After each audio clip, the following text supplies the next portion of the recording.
सुप्रभात, good morning. Top 20 के आज के इस मंगलवार के एडिशन में आप सबका स्वागत है। इंपॉर्टेंट दिन है क्योंकि हमारे एनएसई के मंथली कॉन्ट्रैक्ट्स की एक्सपायरी की तैयारी। और संभल के रहिएगा क्योंकि आज वो क्या है, क्लोजिंग ऑक्शन सेशन के अंतर्गत, कैश के अंतर्गत पहली बार मंथली एक्सपायरी की हम लोग तैयारी कर रहे होंगे। तो कॉशन तो एडवाइज है ही है।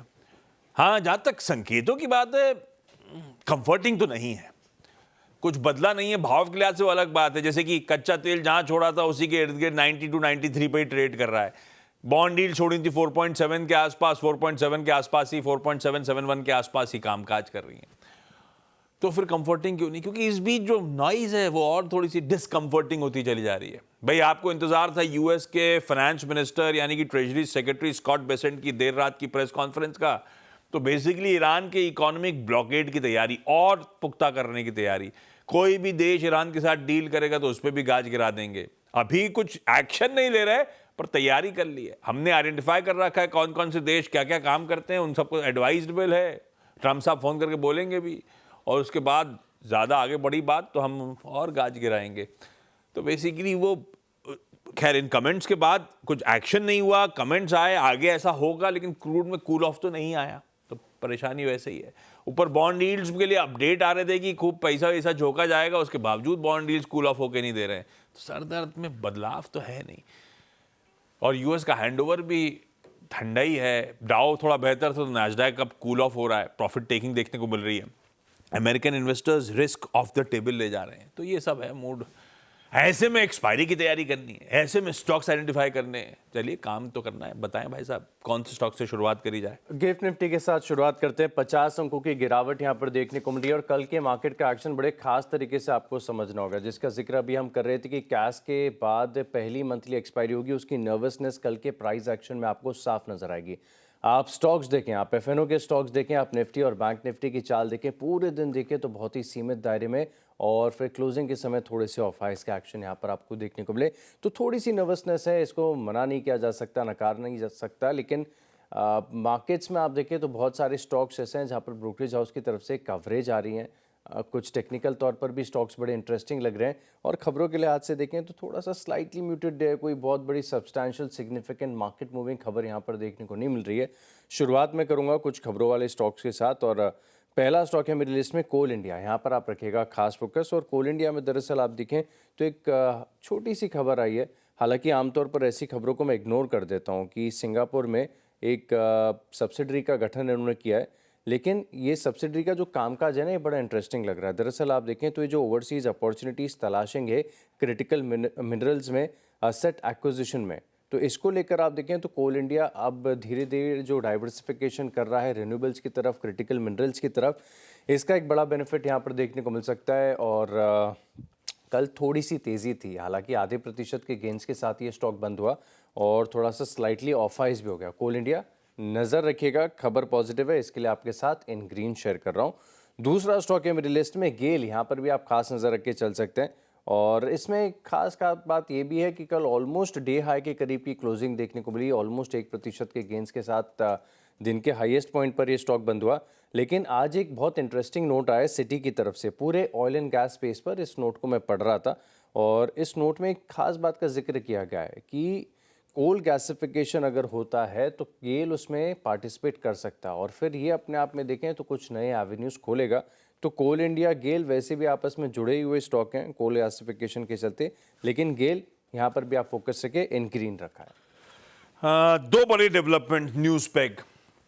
पहला, टाटा कंसल्टेंसी सर्विसेज, अपना टीसीएस, फाइनली एक बढ़िया सा एक्विजिशन अनाउंस करते हुए कल ऑफिशियली बोर्ड की हामी आती हुई एमएचपी यानी कि मैनेजमेंट उंड इट बेरातुंग जीएमबीएच। दरअसल पोर्शे एजी, पोर्शे वो जो German manufacturer luxury and cars की, उसकी आईटी और मैनेजमेंट कंसल्टिंग आर्म को टीसीएस एक्वायर करेगा $373 मिलियन में। डील हो रही है 320 मिलियन यूरोस की, तो मैं कन्वर्ट कर रहा था, $375 मिलियन पकड़ लीजिए। ये डील के साथ साथ, ये एक्विजिशन तो हो रहा होगा आईटी और मैनेजमेंट कंसल्टिंग आर्म का, उसके साथ साथ टीसीएस ने 5 साल का $1.25 बिलियन की मेगा डील भी इसी पोर्शे एजी के साथ करार कर रखा है। उसके प्राइमरी पार्टनर बनेंगे उनकी एआई पावर्ड मोबिलिटी के लिए, डिजिटल ट्रांसफॉर्मेशन के लिए, सॉफ्टवेयर डिफाइंड व्हीकल्स के लिए। तो बढ़िया सी डील है। उस आर्म को एक्वायर कर रहे हैं। $1.5 बिलियन की 5 साल की, $1.25 बिलियन की 5 साल की डील भी साइन होती है। जिसको एक्वायर कर रहे हैं उसका अपने आप का 742 मिलियन यूरोस का टर्नओवर था। 4,500 एम्प्लॉइज थे जो इनके बेड़े में आ रहे होंगे।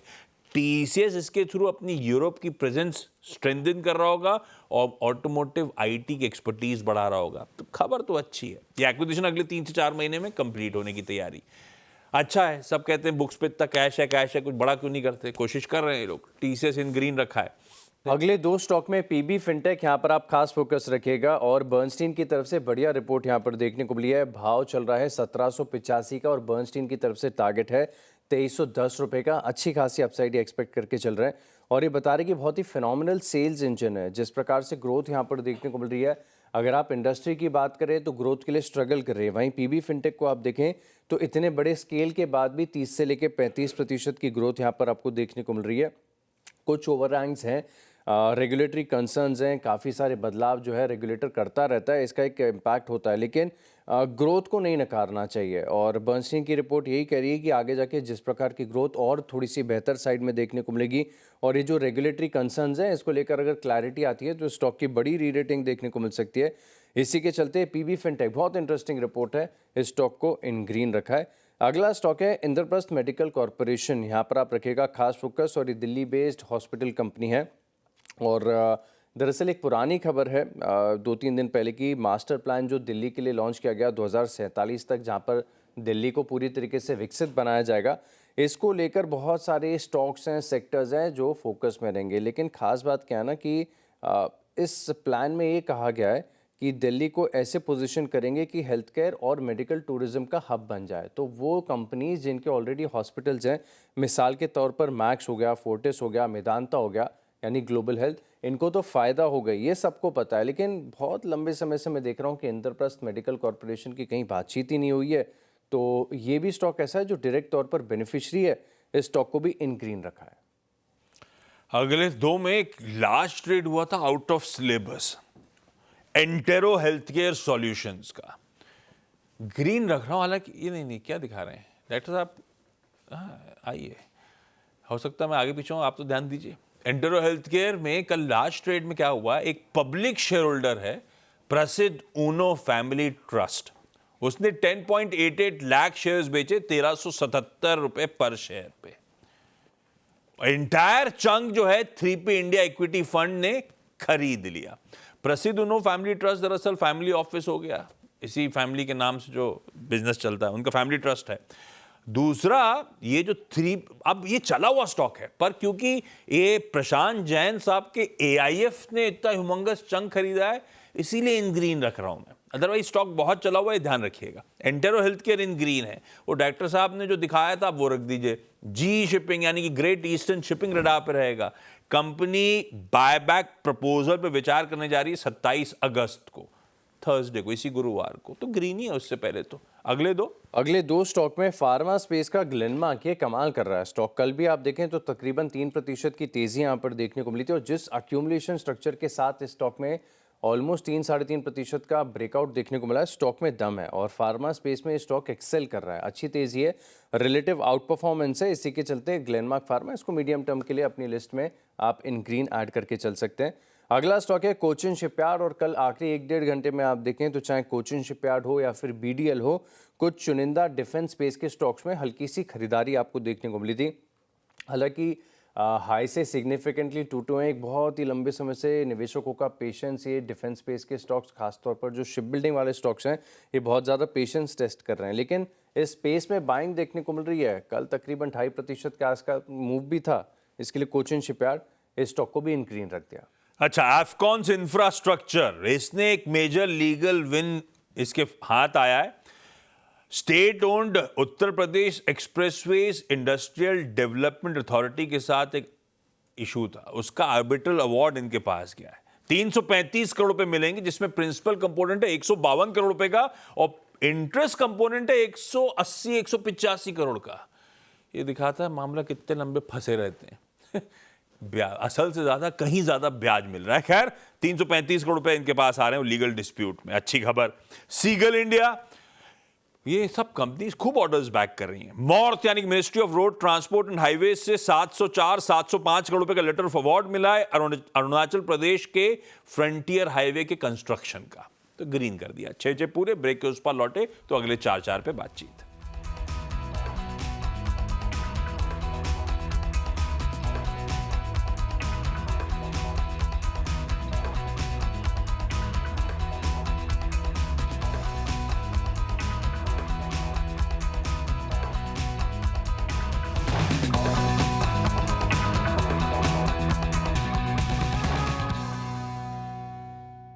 चलिए ब्रेक के बाद आपका स्वागत है और अगले चार स्टॉक्स की बात कर ली जाए। अगला स्टॉक है मेरी लिस्ट में जेएसडब्ल्यू स्टील और कल के मार्केट का प्राइस एक्शन आप देखें, मेटल स्पेस के स्टॉक्स में बढ़िया चमक आपको देखने को मिली है। और ख़ास बात है कि अब तक हम देखते हैं कि एल्यूमिनियम है, कॉपर है, ये स्टॉक चल जाते हैं, लेकिन ये जो फेरस स्पेस के हैं इनमें थोड़ी सी कम तेज़ी देखने को मिली। लेकिन कल के सत्र में आप देखें सेल में बड़ा मूव आपको देखने को मिला। टाटा स्टील चला है और साथ में चला है जेएसडब्ल्यू स्टील, जो कि आज मेरी लिस्ट में है। ऑलमोस्ट 2.5% के गेन्स यहाँ पर देखने को मिले और इसका भी इंट्राडे चार्ट आप देखेंगे तो आपको समझ में आएगा कि तकरीबन डेज हाई के करीबी क्लोजिंग यहाँ पर आपको देखने को मिली और इनफैक्ट एक स्पाइक के साथ क्लोजिंग यहाँ पर देखने को मिली। प्राइस एक्शन पिछले 2 हफ्तों से काफ़ी ज़्यादा पॉजिटिव है और स्टॉक तो लगातार अब देखें तो हाइस के आसपास ही चल रहा है। तो जेएसडब्ल्यू स्टील इस स्टॉक को इन ग्रीन रख दिया। अगला स्टॉक है कार्ट्रेड टेक्नोलॉजीज़, यहाँ पर आप नज़र रखिए और कार्ट्रेड में काफ़ी सारे कैटलिस्ट हैं इस बात के कि स्टॉक आउट परफॉर्म आगे जाके कर सकता है। सबसे पहली बात कि अपने ऑल टाइम हाई से सिर्फ 5% दूर है। पिछले साल के करीब आप देखें नवंबर के आसपास स्टॉक ने ऑल टाइम हाई लगाया था और इस स्टॉक में भी आप देखें ना तो खास बात है कि पिछले 2-3 हफ्तों से बहुत ज़बरदस्त प्राइस एक्शन आपको देखने को मिल रहा है। कार्ट्रेड की खास बात क्या है कि ये बताते हैं कि जितनी भी यूज्ड कार की लिस्टिंग्स है ना उसमें 63% का शेयर इनके पास है। बहुत सारे ब्रांड नेम्स हैं, अलग अलग वेबसाइट्स हैं और टोटल एड्रेसेबल मार्केट साइज का आप देखें ना तो ये कंपनी सिर्फ 3 से लेकर 4% के आसपास का रेवेन्यू करती है। तो हेडरूम काफ़ी लार्ज है, one of a kind business है। तो कार्ट्रेड टेक्नोलॉजीज इस स्टॉक को भी इन ग्रीन रखा है। परफेक्ट है। अब अगले 2 में एक तो एक काम करते हैं, मुथूट फाइनेंस को ग्रीन करिए। कल वैसे मुथूट और मणप्पुरम वायदा के टॉप गेनर्स में थे, तो काफ़ी हद तक तेज़ी हम बना रहे हैं और वैसे भी technically higher high higher lows बन ही रहे हैं इन स्टॉक्स में, तो है तो दमखम। अब क्योंकि सोना इंचअप करे चले जा रहा है, कल और आज के बीच में $50 के आसपास और तेज़ी, 4700 के करीब कल छोड़ा था। आज सुबह के पहले टिक्स 4750 के आसपास थे। अब देखिएगा आसपास कहाँ पे हैं, लेकिन मीनिंगफुल अपसाइड अब सोने पे बनते हुए। शायद वो जियोपॉलिटिकल कंसर्न्स वे कर रही हैं, प्लस दूसरी तरफ ध्यान रखिएगा वो डॉलर इंडेक्स अब इंचअप नहीं कर रहा, 98 के आसपास ही है। तो मुथूट को मणप्पुरम दोनों को इन ग्रीन रख रहा हूं, लेकिन ठीक है मुथूट टेक्निकली ज़्यादा साउंड दिख रहा था इसीलिए कल, लेकिन तेज़ी भी इसमें बहुत तेज वो हुई है। ये साल के हाई से करेक्टेड भी काफ़ी हो गया था एकदम से बीच में, जब सोना परफॉर्म करके नहीं दे रहा था। अगला स्टॉक जो है लेंस, वैसे मीशो और लेंसकार्ट दोनों लार्ज ट्रेड हुए थे सिलेबस के हिसाब से और दोनों में नीडलेस टू से दोनों ब्लॉक विंडो में हुए और दोनों में खूब मार्की इन्वेस्टर्स, एफपीआई से लेके डीआईआई सब बढ़िया तरीके से चेक इन करे, तो दोनों चले हुए स्टॉक्स हैं। लेंसकार्ट पे लेकिन वो आवाज के एक्सक्लूसिव अभी पिछले शो में नुपुर बता रही थी, ये दूसरा लार्ज ट्रेड हुआ था हाल फिलहाल में लेंसकार्ट में, अभी तो हुआ था थोड़े दिन पहले, फिर कल हुआ। अभी वो नुपुर का अपडेट कहता है कि एक और लार्ज ट्रेड की बुक बिल्ड हो रही है, फिर होना है इस पे, तो अति हो रही है। तो लेंसकार्ट थोड़ा सा कॉशियस रहिएगा, बहुत अच्छे मूव्स बनाए इसने। वो आखिरी के 100-150 रुपए तो मक्खन जैसी तेजी करी है इसने, 500 ऑड लेवल से 650 पे जो आया है, पर अभी कॉशियस रहिएगा। एक और लार्ज ट्रेड का हैंगओवर आना है स्टॉक पे और सबकी डिमांड एपेटाइट सैटिएट हो रही है, चाहे वो डीआईआईज हो एफपीआईज हो, तो फिर फ्रेश बाइंग का वो मोमेंटम कैसे पकड़ेगा टूल, वो एनीबॉडीज गेस। लेंसकार्ट को रेड रखा है सिर्फ इस अपडेट के बीच में। तेजी देखिए क्या बढ़िया बनी थी लार्ज ट्रेड से पहले। आखिरी के 2 भाई साहब कौन से रखे?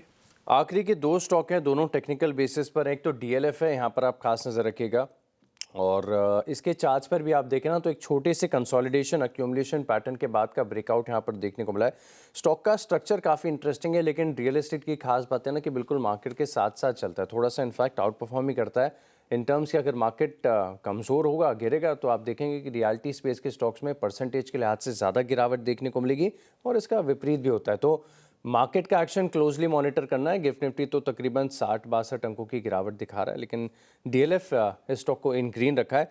आखिरी स्टॉक है AB capital, outperforming stock है, ऑफ द रडार है। सब बाकी की मेन स्ट्रीम एनबीएफसीज पर फोकस करते रह गए, लेकिन एबी कैपिटल लगातार सर्च कर गया। अब आज जेफरीज की तरफ से कंज्यूमर फाइनेंस पूरे स्पेस पर सेक्टर के ऊपर एक रिपोर्ट आई है। बहुत सारी ग्रोथ की बातें कही गई, लेकिन काम की बात इसमें निकल कर आई है कि एबी कैपिटल इस भाव पर भी इन्हें अच्छा लग रहा है और इनकी जो टॉप पिक है इसमें एबी कैपिटल को शामिल किया गया है। तो आखिरी stock AB capital in green. दो स्टॉक्स जो डायरेक्ट क्यूज नहीं है, लेकिन हाँ इन्फ्लुएंस ड्रॉ कर सकते हो कि ये स्टॉक्स रडार पे आएंगे। एक ग्रीन में वो है फैक्ट, फर्टिलाइजर एंड ट्रैवनकोर। कल रशियन प्रेसिडेंट पुतिन साहब ने भारत की फर्टिलाइजर सप्लाईज को रैंप अप यानी कि बढ़ाने की बात करी, जब हमारे external affairs minister S Jaishankar साहब से मुलाकात करी। जियोपॉलिटिक्स देखिए, जयशंकर साहब रशिया में, पीयूष गोयल साहब जापान में, निर्मला मैम पहुंच गई कनाडा और यूएस दौरे पे, हमारे एनएसए अजीत डोवाल साहब चाइना में। इस तरह से वेब फैल रहा है। खैर, फैक्ट इसीलिए क्योंकि बहुत हेवीली डिपेंडेंट है रॉ मटेरियल्स पे। अगर स्टेबल रशियन सप्लाईज आए तो रीसेंट वो West Asia supply chain bottlenecks से हम भरपाई कर पाएंगे और मार्जिन कंप्रेशन से भरपाई कर पाएगा। तो फैक्ट के लिए खबर अच्छी। और फाइनली केआरबीएल को लाल रख रहा हूं, पर केआरबीएल पता था आपको कल शाम को सैंक्शंस अनाउंस होने, उसके बावजूद 7.5-8% भागा हुआ है। तो थोड़ा सा वॉच पे रखिएगा। लेकिन केआरबीएल एलटी फूड्स एक्सपोजर है वेस्ट एशिया में, एक्सपोजर है ईरान में, लेकिन LT foods largely north America exposure वाला है। केआरबीएल के 70% रेवेन्यूज एक्सपोजर जो है वो वेस्ट एशिया में, और उसमें ईरान भी एक प्रोमिनेंट है। आप पूरा चोक कर रहे हो तो केआरबीएल पर ये चल रहा है, इसीलिए मैं आपसे वॉच पे रखूंगा। लॉजिक अलग है, स्टॉक का मोमेंटम अलग है, पर लाल रखा है मैंने क्योंकि अपडेट जैसा पढ़ाई समझ में आया वैसा रखा। 10 स्टॉक्स पूरे ब्रेक के उस पर लौटे तो अगले नहीं, अब तो टीम्स का एक क्विक रैप हो।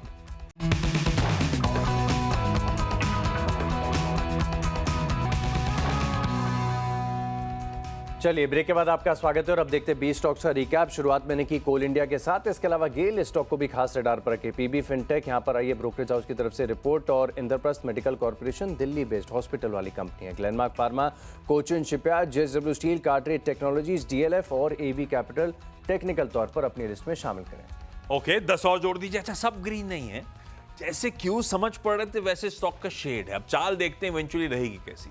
लेंसकार्ट और केआरबीएल, हालांकि केआरबीएल तो कल बहुत तेजी में था, फिर भी लॉजिक के हिसाब से लाल रखा था। TCS, GE Shipping, Entero health Care, Afcons, Ceigall, Muthoot Finance और फैक्ट इन ग्रीन रखें, अलग अलग रीजंस के बीच।